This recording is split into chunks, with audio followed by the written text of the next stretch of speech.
after looking at all these comps, what I think you should list that house for is...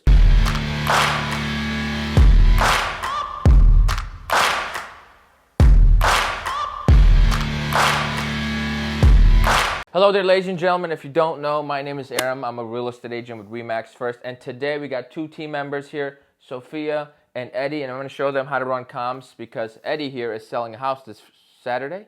Yep. So we got to make sure that we run the numbers properly. And even in this hot market, if you run your numbers wrong, you won't sell your house. So today, I'm going to show them the process. And then you're just basically going to shadow along with me. Hopefully, two birds, one stone. And if you enjoyed, please leave a like, comment, share.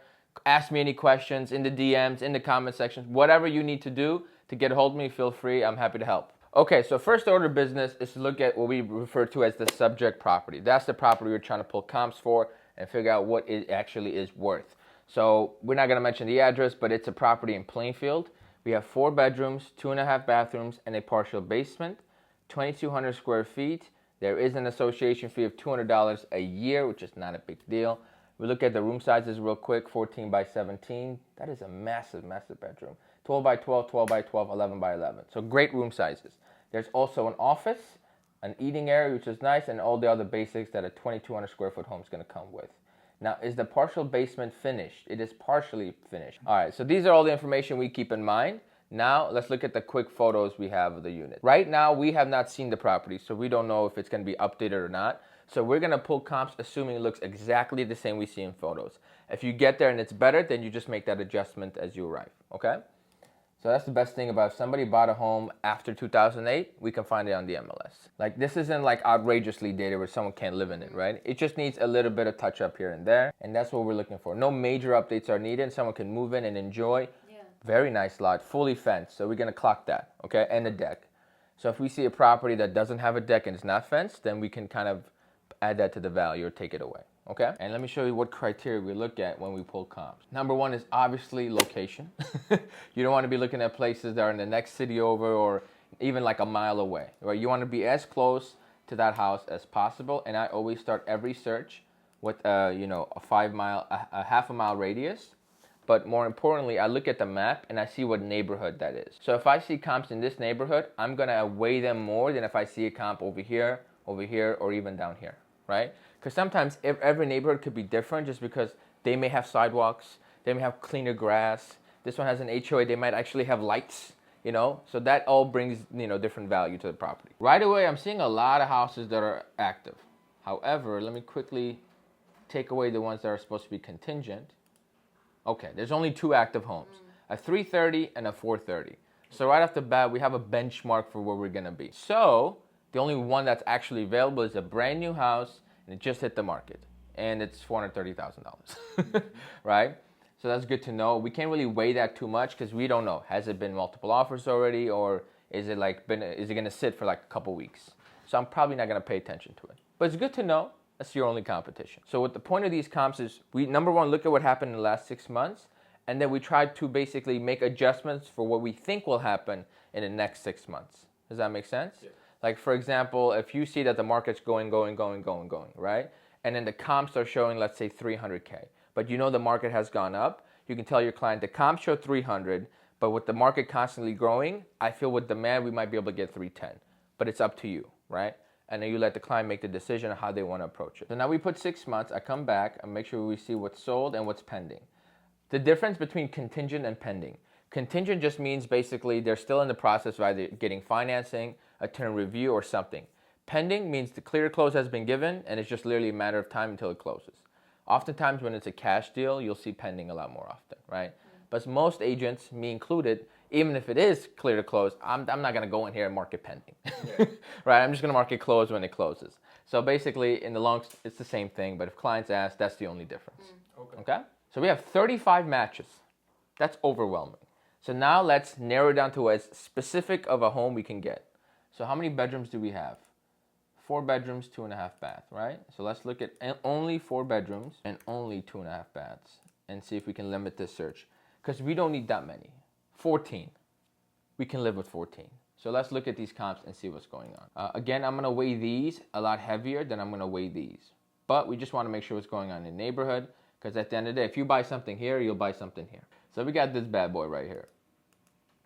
It is very obvious this is a completely different house, right? So we're not going to waste any time on it. These are all 3-car garages, so let's get even more specific here and only put 2. Now we have 7, okay? And a lot of them are in the same neighborhood we're in, which is perfect. So I'll scroll down. This looks almost identical to the house we had just looked at, correct? But they got a lot more updated kitchen, right? So that, and also it's a bigger kitchen, so that's going to play a factor in our pricing. We can quickly see why this sold for $370,000, right? Nicely updated bathroom. So this is as updated as you can get. So number one, this has a full basement versus we have a partial basement. So we got to make modifications there. They have a fully finished basement. There's that as well. Now, when you're making the modifications, like go ahead. Partial basement. I thought partially finished. It was also partially finished. Yeah. Okay. A partial basement just means it's smaller. Okay. A full basement means it actually covers the full lot, the full base. Yeah. And this is actually finished. So in your head, after a while, you'll figure out how much does it cost to finish a basement. Generally, if you want to go with the basics, you're at minimum $15,000, $20,000, right? So that's where you adjust for price. Make sense? So we're at if we only use this comp so far, and look at this, they were asking $339, and they sold for $370. Dear God. And that's a VA loan. So if anyone tells you, VA loans are more difficult, refer them to this. How much was it listed and then sold? $340 is what it listed for, and it sold for $370 in 4 days. And when did it sell? Looks like they went under contract in August of 21, and they closed in October of 21, right? So just in the last 6 months, and within 4 business days. I mean, just 4 days. Yeah. All right. It is a little bit bigger, so we got to take credit away for that. But we can take about $20,000 away. I would even say $25,000 off this price tag, just based on the basement alone. So we're at $370 minus $25. What does that get us? $345. Thank God somebody did the math right there. $345, right? Now it has updated bathrooms and it's got an updated kitchen. To do all that, you're looking at a minimum another $25,000, right? So now where are we at? $320. So if I have to make the adjustments, our home would be worth $320 versus this one. Okay. So that's the number we have right now. But as we see other comps, I may have to make adjustments, right? Now this is under contract. This is a lot bigger, 2,900 square feet. You see how as soon as this sold for $370, this is asking $370. Same thing, 4-bedroom, 2.5 bath, full basement. Basement is unfinished.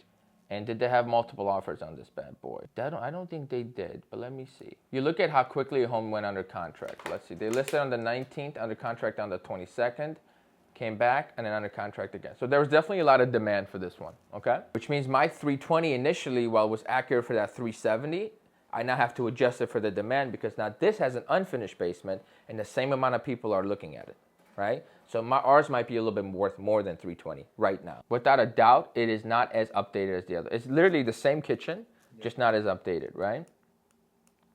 They do have new countertops, though. As the original one, right? Yeah. Yeah.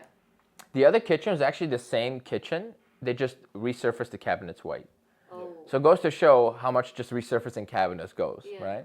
However, this one under contract twice, very quickly, and they're asking $370, right? So the demand is there, and there's your full basement. So now I'm thinking we can get more than $320 pretty easily, judging by what we got. Now, $330, that's almost the exact same house, 2,200 square feet. This one also has a full basement. Okay, so these cabinets are not new.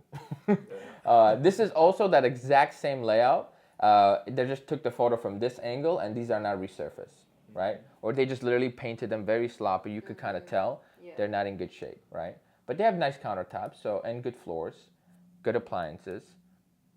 And we're assuming your client did nothing to it, but they may have, right? So we always have to keep that in mind. The floors are, however, in great shape. Bathroom's not bad. I mean, even these cabinets are better than the ones that we saw in our photos, right? But we have a deck. However, this is a little bit nicer than a deck. Would you agree? This went under contract July 21, closed September of 21, right? And they're asking $310, and they sold for $333. So just knowing the demand, even though our home is not as updated as this, I don't see why we can't get $325, $330 right now. So right now, as I'm looking at the demand, I'm slowly adjusting my price, right? Because you can't just look at one comp because this then defeats the whole purpose. Yeah. But they were asking 310 initially, so that just goes to show how much these numbers went up. Next up, we have 2,210 square feet, very similar home. This one sold for 325. Again, full basement. This basement was finished, actually, very nice. And they're asking 314.99, and they went under contract and sold for 325. Very specific number right there. Generally, November, December is the slow season, so that's probably why they didn't get as much for their sale. And as agents, we have to recognize that, right? So this is definitely move-in ready, but it could use a little bit of love, right? Definitely has a finished basement. So if this is selling for 325, now ours is probably going to be in that a little bit underneath if someone's comparing it to this home, because this one might be a little bit better, right? Now that being said, knowing the demand, I still like 325 as a list price, okay? So we're going to check that. Because of the season that was sold. Because of the season it was sold. And it's not really much different than what we have, you know? Like, for example, if your client just painted and replaced minor things, they may just make up the difference right there. And the ones that are for 370 are in a different neighborhood. Okay. You recognize that real quick? Mm-hmm. So that's one thing to notice. Why is it just blind luck that here is selling for 330, but here is selling for 370? Probably not. Now, this is the exact same model you got, right? So they got a nicer kitchen, I would say, only because of the cabinets. Layout is exactly this. This is the same house. So this makes me think that your client probably has 2,190 square feet. Okay, so they do have a partially finished basement. This is how I would look at this. Because they finished with like one room. They have a much smaller deck and not a fence yard. So this is the closest comp we have had so far to your place, right? And I would say still we're in that 320 range. They're asking 319. They sold for 319.9, and they listed it in let's see, under contract December 12th, closed literally a couple months ago, right? This is fresh. So an appraiser is definitely going to spot this right away. And it's in the same neighborhood, same room sizes. Yours was like 17 by 14. Great. You know, this is 18 by 14. We are at the 320, 325 mark, hovering strong right now. Everything seems to go that way. So this is a very close comp. And this sold for 330, and they're asking 315. So now we have a very good idea of what's going on. This one went under contract February 15th of 2022. This is what we want. This is what we were looking for. And it's smaller, right? So which means we can ask 325 and be just fine. After looking at all these comps, what I think you should list that house for is 325. Several reasons why. Number one, all the comps seems to be in that 320, 325 range. So you'll always appraise for that price, right? So you don't have to worry. If you get asking price, you do not have to worry about appraisal, right? Number two, 325 is like that. It's when someone's searching for a house, right? They don't go up to 330. They go to 325. All the filters are up to 325. So you don't want to put 330 because you might rule out those people who are looking for homes at 325 who are willing to pay up to 330. You know what I mean? They want to give themselves that room. And even if you don't take that offer, you can always leverage it to get more. Does that make sense? Yeah. Just from what I see so far, 325 is what that home is worth. That's what we do to pull comps. This was actually a very specific example in Plainfield, Illinois. If you have a house to sell, please let me know. We do the same thing for you. Make sure you get top dollar. This is the Gazarian Group. Thank you for watching, and have a great day.